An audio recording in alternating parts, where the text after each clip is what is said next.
more interestingly, is we see that on the right side, the so-called healthy side, we saw some mild activation, but after the treatment, we see much higher activation, meaning also the right hemisphere, the non-affected hemisphere, is being activated when the weak hand is requested to be activated. One Yeah. second.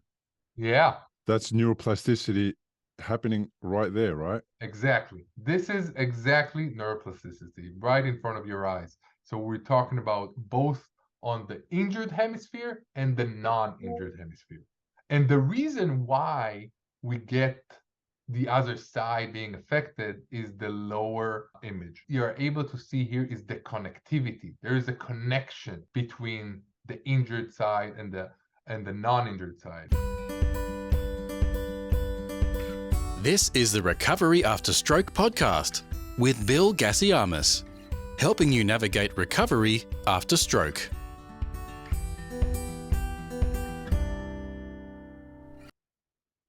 Hello, everyone. It is with great excitement that I share that my book, The Unexpected Way That a Stroke Became the Best Thing That Happened, is now live and available for sale on Amazon. The links for where to purchase the book will be available in the show notes and in the YouTube description.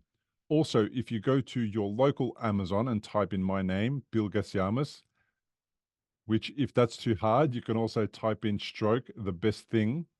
You will see the listing for both the Kindle and the paperback. Thanks so much to everyone who has supported me on this journey and has already purchased a copy. I am very keen to hear your feedback. Now, in this episode 280, my guest is Dr. Amir Hadanny, who previously joined me on episode 250, titled Hyperbaric Oxygen Therapy, where we discussed the benefits of clinically supervised high-dose hyperbaric oxygen therapy for stroke survivors, even after they had been told that they had reached the plateau and would most likely not recover much more. In today's episode, we discussed the results of a case study of a 61-year-old male who had a left frontal stroke, which caused deficits to the right side, impacting the use of his right hand, and the outcome after 60 oxygen therapy sessions, also known as dives. In this episode, Dr. Hadanny takes us through some slides, so if you would like to see them, you may prefer to watch the interview on YouTube. Dr. Amir Hadanny, welcome back to the podcast. Thank you so much for having me again. Real pleasure. Thank you for being here. I really appreciate it. Again, we had you on a little while ago on episode 250, and we discussed for the first time hyperbaric oxygen therapy.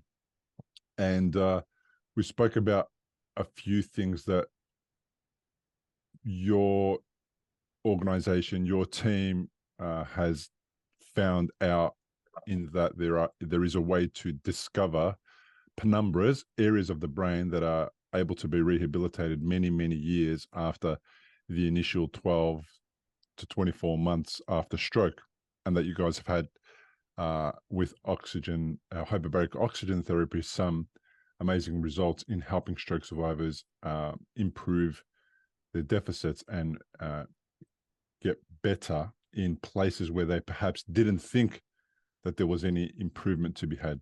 And at that time, we spoke about what hyperbaric oxygen therapy was, the risks of too much oxygen. We spoke about that it's not necessarily something that is able to be applied to everybody. Not everybody who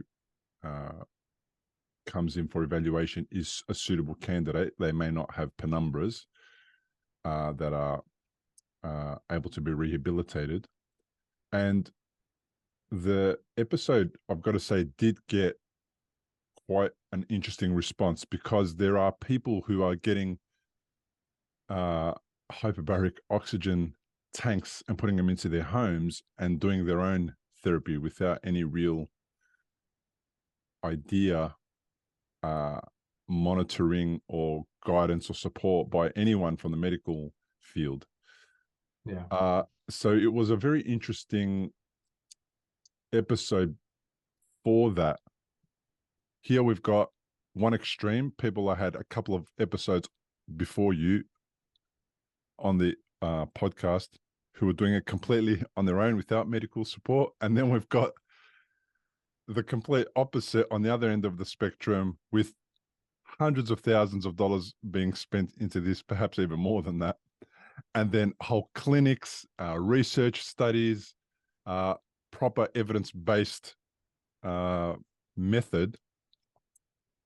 So what I like about it is that our conversation created the possibility for maybe other organizations to take on this type of effort so that the science can improve beyond what only Amir Hadanny and the team are doing. Sure. But I love that you're playing in the game. And recently I was contacted because there's been some updates that we need to share with the audience. Give me a bit of an update as to what you guys have been up to in the last few months. Sure. So just to cap what you just said. So yes, definitely we talked about the different ways you can apply hyperbaric oxygen therapy and what I consider hyperbaric oxygen therapy and what, some people call mild hyperbaric oxygen therapy or mild oxygen. We talked about the issues with safety and efficacy, but definitely I think there's a right way to do it. There's the research backup way to do it.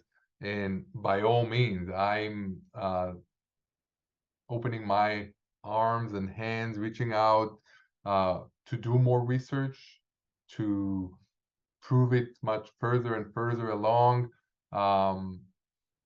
We're just one group that's really leading it, but definitely people that want to collaborate with us and to do more research about it. Definitely it's what the world needs, what the science community needs, and we welcome it. Building on that, we did a nice methods exploration that I want to report to you guys on a patient, on a stroke patient, that we wanted to see what we're able to achieve with hyperbaric oxygen therapy, but measure it on a different way than what we did so far. And the way we did it is with functional MRI. What is functional MRI? I'm sure that most of the viewers know what a MRI or magnetic resonance imaging machine is, that huge donut that you go in, very similar to a CT scan, but makes those weird noises for 30 or 40 minutes. And what you get is really great high resolution images of your brain, but you are able to build on it doing a task. Meaning I'm asking the patient who's lying in there to do something. Sometimes they watch a screen and do something cognitive, but on this case, he was watching a screen and we gave him buttons. So he's able to click with his hands on buttons on each hand.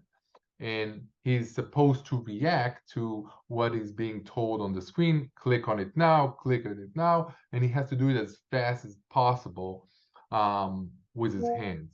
What we're able to do with this technique, one, we're able to see how quick it is, meaning the response time, but more interesting, we are able to see what regions of the brain are being activated and the network that's being processing this activity. And that brings a whole new aspect of research of what you're able to determine from that. So that's what we did. So let's break it down for a sec. So you've got a patient, they have qualified for hyperbaric oxygen therapy firstly. They are a stroke survivor. Yep. And the patient goes into the tube. Normally, when we go into the tube of the MRI, we're not meant to do anything, because if we move, we interfere with the signal or the image, and then it has to start again. In this particular version of functional MRI, it's specifically designed to see somebody who is doing an activity, so that we can see the before and after. So how their brain looks before the activity begins, and then what happens after the activity begins. So we can see which part of the brain is being used or firing to enable, Or not firing. or not firing. So we're trying to understand the before and after here. Correct. Exactly that. It's literally to understand brain function. So not brain anatomy, but function. It's another tool to assess it, and a pretty amazing tool. I want to show you, so to answer your first question, I'm going to share my screen. I hope. Oh, If you've had a stroke and you're in recovery, you'll know what a scary and confusing time it can be. You're likely to have a lot of questions going through your mind. Like, how long will it take to recover? Will I actually recover? What things should I avoid in case I make matters worse? Doctors will explain things, but obviously you've never had a stroke before. You probably don't know what questions to ask. If this is you, you may be missing out on doing things that could help speed up your recovery. If you're finding yourself in that situation, stop worrying and head to recoveryafterstroke.com, where you can download a guide that will help you. It's called 7 Questions to Ask Your Doctor About Your Stroke. These 7 questions are the ones Bill wished he'd asked when he was recovering from a stroke. They'll not only help you better understand your condition, they'll help you take a more active role in your recovery. Head to the website now, recoveryafterstroke.com, and download the guide. It's free. so this is the patient in our case report that we have published in the scientific literature. This is a 61 years old male who suffered a left frontal stroke, meaning this part of the brain, the left side, about 2 years, so 24 months before he came to us for hyperbaric oxygen therapy. Mm-hmm. And what you see here on the right side is you see the destruction or the injury from the stroke. You see all that area that was significantly injured by that left frontal stroke. And so that's how we start. That's the anatomy. Again, that's what MRI gives us on the anatomy. The other things that we describe here is we talk about where's the motor cortex, where's the supplementary motor areas in our brain that are participating in motor function. And on those areas, what you see on those arrows, stroke was there, but we still don't have complete destruction. So the anatomy is still not totally destroyed. That's why when we talked about it on the first episode we did together, it's important to understand who is eligible and who's not if we have enough to work on, that penumbra that you mentioned. So this is what we're describing here on the left side, on the anatomic side. Then this is what we're doing. So again, this is a patient that 61 years old person, stroke survivor, was treated with 60 sessions, 60 daily sessions. And what we see here on the left side is the functional MRI test at baseline, again, 2 years after the stroke, when he just started, before his first session. And on the right side, we see the brain activation after 3 weeks from when he finished his 60 diving sessions. What we're able to see here is it's pretty even convenient to see that with those colors is you see exactly which part of his brain is activated when he's asked to press the button with the weak hand. Mhm. So we have a weak hand because of hemiparesis from the stroke. And please don't, and maybe for the more sophisticated um, viewers, here it seems like the stroke is on the right side. It's still the left side. It's just conventions of how fMRI is being shown compared to anatomical MRI. It's still left frontal. So the right hand was weak. And here is what we are able to see at baseline. So basically, no activation at all Mm. in the areas of the motor cortex and the supplementary motor areas on the left hemisphere. And then you see here, those red areas here are exactly that. That's the motor cortex and supplementary motor areas that have awoken, meaning we awoke the penumbra. We are able to get activations in these areas that did not function before. More interestingly, is we see that on the right side, the so-called healthy side, we saw some mild activation, but after the treatment, we see much higher activation, meaning also the right hemisphere, the non-affected hemisphere, is being activated when the weak hand is requested to be activated. So we One see second. 1 yeah, second. yeah, That's neuroplasticity happening right there, right? exactly. This is exactly neuroplasticity right in front of your eyes. So we're talking about both on the injured hemisphere and the non-injured hemisphere. Wow. And the reason why we get the other side being affected is the lower image. What you're able to see here is the connectivity. There is a connection between the injured side and the non-injured side, right? Wow. Our two hemispheres are connected. So what we're able to see here is better connectivity between the two hemispheres, and that's why you're getting this. That's why you're getting the higher activation on the non-injured side. Wow. So exactly like you said, neuroplasticity at its best using functional MRI. Obviously, this correlated with significant improvement of this patient clinically. His weak hand has become much stronger. His Fugl-Meyer went through the roof. Fugl-Meyer is a clinical score. Physical therapists are measuring hand movement after stroke. Mhm. So significant improvement there that translated to actual quality of life and daily life activities he was unable to do before. So a really incredible case report I wanted to share with you. That is fantastic to see.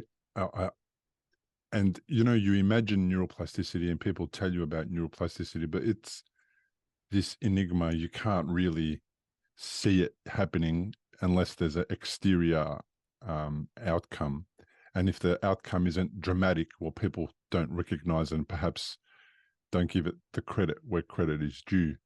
But that's irrefutable evidence of neuroplasticity and other parts of the brain what I call it, may not be the right words, rewiring and recruiting a different part of the brain to support function in an area that was lost in another part of the brain, even though the damaged part is still recovering and being supported by those new the new life that it's getting through the oxygen therapy, where we've recruited another part of the brain to get this outcome. It's amazing. It's what we get told. What I got told when I went into rehab, was told about neuroplasticity, but nobody could show me what it looks like. I just was kind of lucky that I had read up on it and knew a little bit about it, and knew that I could activate that on my own through visualization and meditation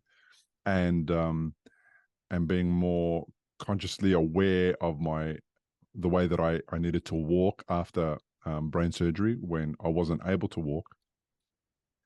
But that's kind of the missing piece of the puzzle, Amir. That's the part that this is what it is. This is the theory behind it. Let me tell you all about it. But now let me show you what neuroplasticity looks like. So Exactly. this patient, what's the next step for that patient? How do they then continue the recovery phase? What happens after they get this outcome at Aviv Clinics? Perfect. So obviously the road has resurfaced once again, because obviously this person has been through 2 years of OT and PT, so he knows all about them. But the moment he got to us, that's the new baseline. That's where we're picking it off.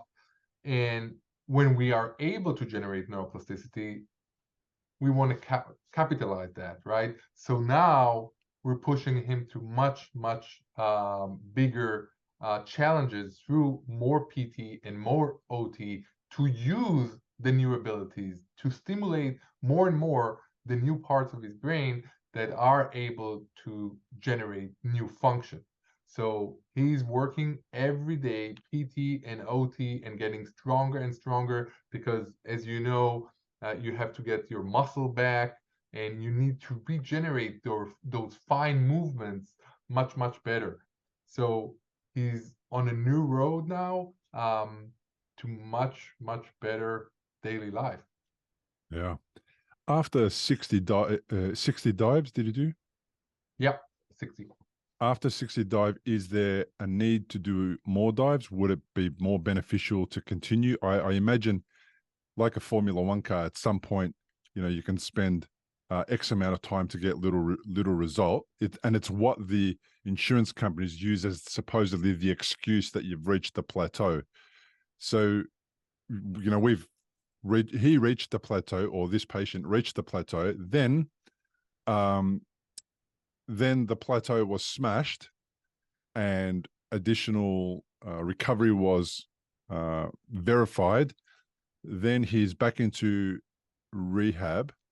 Then is it possible or necessary to continue doing dives? That's a great question. I can tell you we don't know.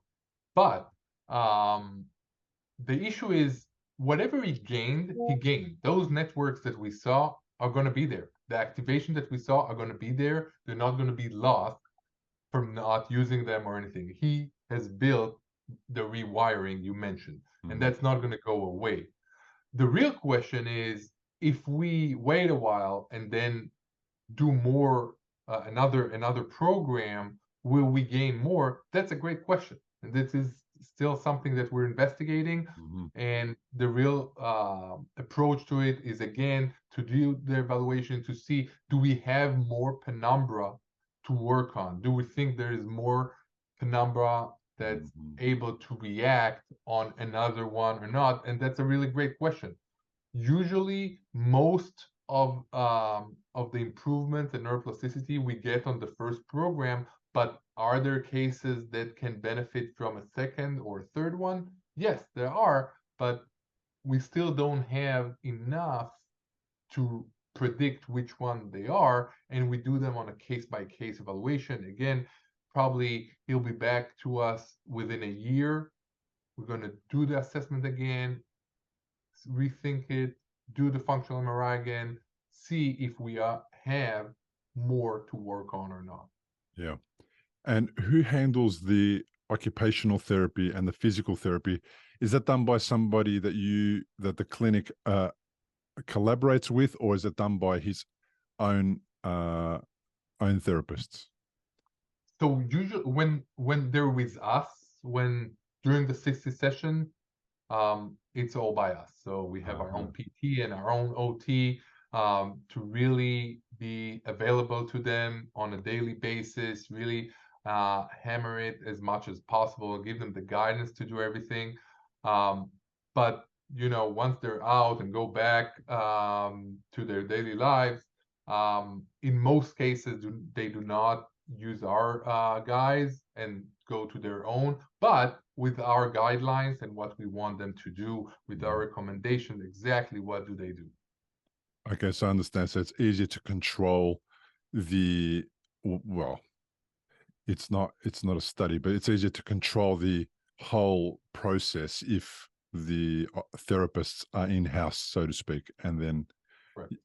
they are understanding of what you guys are trying to demonstrate in the study and how to rehabilitate that particular person so that you can then report on that in the parameters of how you guys like to get information and deliver information on that.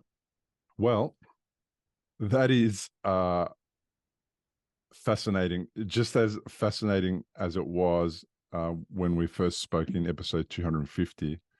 We've discussed the next thing that you guys overcame or found or supported somebody to achieve with oxygen therapy. There are a number of clinics that you guys have. Where are you located? So we have a couple of clinics. I'm personally in our clinic in the Central Florida, in the States.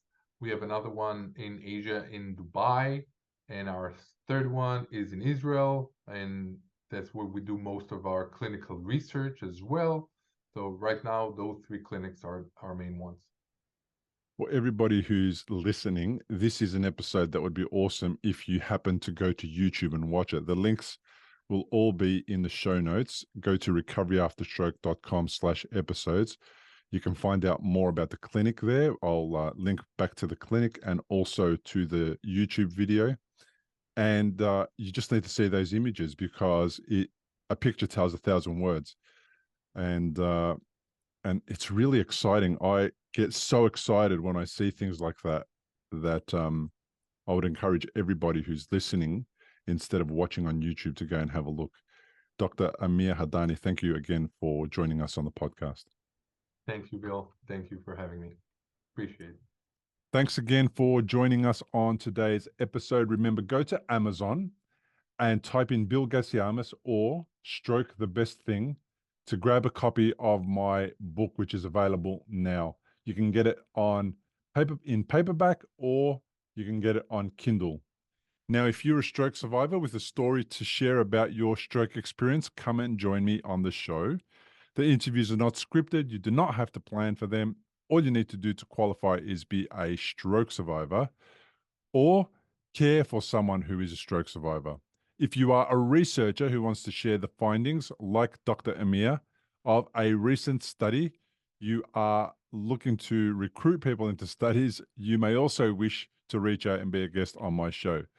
If you have a commercial product that you would like to promote that is related to supporting stroke survivors to recover, there is also a path for you to join me on a sponsored episode of the show. Go to recoveryafterstroke.com/contact, fill out the form explaining briefly which category you belong to, and I will respond with more details about how we can connect via Zoom. Now, to all the people who have left a review, thank you so much. It means the world to me. It means that this podcast episode is found easier by more stroke survivors. And what that means is that helps them on their recovery, just like this podcast has helped you on your recovery and made a difference in your life and made you feel like you were less alone, or that somebody else out there at least understood what you were going through. That's what it's doing for other people who desperately need more information about their stroke recovery journey. So if you'd like to leave a review but haven't yet, just go to iTunes or Spotify and leave a 5-star review and a few words about what the show means to you. If you're watching on YouTube, leave a comment below the video. I love receiving them, and I always respond. And like the episode, share the episode, hit the notifications bell, and as always, to learn more about my guests, including links to their social media, and to get a full transcript of the entire interview, please go to recoveryafterstroke.com/episodes. Thank you once again for listening, being here, supporting me. I really appreciate you. See you on the next episode. Importantly, we present many podcasts designed to give you an insight and understanding into the experiences of other individuals. Opinions and treatment protocols discussed during any podcast are the individual's own experience, and we do not necessarily share the same opinion, nor do we recommend any treatment protocol discussed. All content on this website and any linked blog, podcast, or video material controlled this website or content is created and produced for informational purposes only and is largely based on the personal experience of Bill Gassiamis. The content is intended to complement your medical treatment and support healing. It is not intended to be a substitute for professional medical advice and should not be relied on as health advice. The information is general and may not be suitable for your personal injuries, circumstances, or health objectives. Do not use our content as a standalone resource to diagnose, treat, cure, or prevent any disease for therapeutic purposes or as a substitute for the advice of a health professional. Never delay seeking advice or disregard the advice of a medical professional, your doctor, or your rehabilitation program based on our content. If you have any questions or concerns about your health or medical condition, please seek guidance from a doctor or other medical professional. If you are experiencing a health emergency or think you might be, call 000 if in Australia, or your local emergency number immediately for emergency assistance, or go to the nearest hospital emergency department. Medical information changes constantly. While we aim to provide current, quality information in our content, we do not provide any guarantees and assume no legal liability or responsibility for the accuracy, currency, or completeness of the content. If you choose to rely on any information within our content, you do so solely at your own risk. We are careful with links we provide. However, third-party links from our website are followed at your own risk, and we are not responsible for any information you find there.